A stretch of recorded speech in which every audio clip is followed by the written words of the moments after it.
দেখুন, এই অনুষ্ঠানে ইতিমধ্যেই আপনারা দেখলেন যে 1980 সালে 16ই আগস্টের ঘটনা নিয়ে বামেদের বিরুদ্ধে তৃণমূল কিন্তু ইতিমধ্যেই আক্রমণ শানাতে শুরু করে দিয়েছে। 16ই আগস্ট কি হয়েছিল? ইডেন গার্ডেন্সে মোহনবাগান ইস্টবেঙ্গলের ডার্বি ম্যাচ।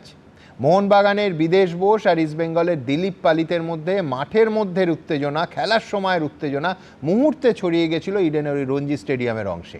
ভয়ঙ্কর এই ঘটনায়, ভয়ঙ্কর স্টিল ছবির জামানা ছিল, সে ছবি দেখলে এখনও শরীর খারাপ লাগে। 16 জন ফুটবল প্রেমী ওই 16ই আগস্ট ওখানেই মারা গেছিলেন। আজ 45 বছর পর তৃণমূল কংগ্রেসের প্রশ্ন, তারপর কোন ক্রীড়ামন্ত্রী পদত্যাগ করেছিলেন, কতজন পুলিশ কর্তার বিরুদ্ধে ব্যবস্থা হয়েছিল তখন? আমার পরের বক্তা কৌস্তব কি বলছে? যে কোনো ঘটনাতেই বামফ্রন্ট সরকারকে টেনে আনা তৃণমূল কংগ্রেসের অভ্যেস। আসলে যেটা আমরা দেখলাম, উগ্র দুর্গন্ধযুক্ত দুর্নীতিগ্রস্ত ভিআইপি কালচার বাংলার মানুষের মাথা হেট করে দিল। তো অরূপ বিশ্বাসের নাম তো এখন হয়েছে ছবি বিশ্বাস, উনি সেলফি তুলছেন। মেসি ওনার মাস্তুতো ভাই যেভাবে জড়িয়ে পড়িয়ে ধরছিলেন, তো ভালো, এইসব তো ভালো, খুব অসুবিধা নেই।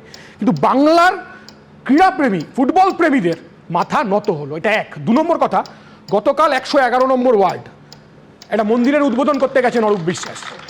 উদ্বোধন করতে গিয়ে বলছেন পৃথিবীর কারুর ক্ষমতা নেই আমাকে পদত্যাগ করাবে। গতকাল সন্ধ্যেবেলা 111 নম্বর ওয়ার্ডে গিয়ে বলছেন যে সিপিআইএম রাজ্যটাকে নাকি রসাতলে পাঠিয়ে দিয়েছে।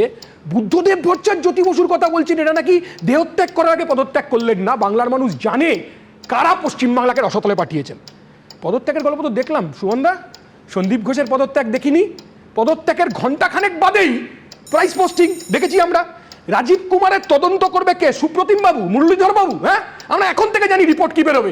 রিপোর্ট বেরোবে একটি অশ্বডিম্ব প্রসব করবে সিট মানে তো স্পেশাল ইনভেস্টিগেটিং টিম। আর মমতার আমলে সিট মানে হচ্ছে সিট, বসে থাকো, দুর্নীতি কাভার করো, বেরোবে, এর সাথে কোনো যোগাযোগ নেই। আচ্ছা, এটা কিসের ইস্তফা?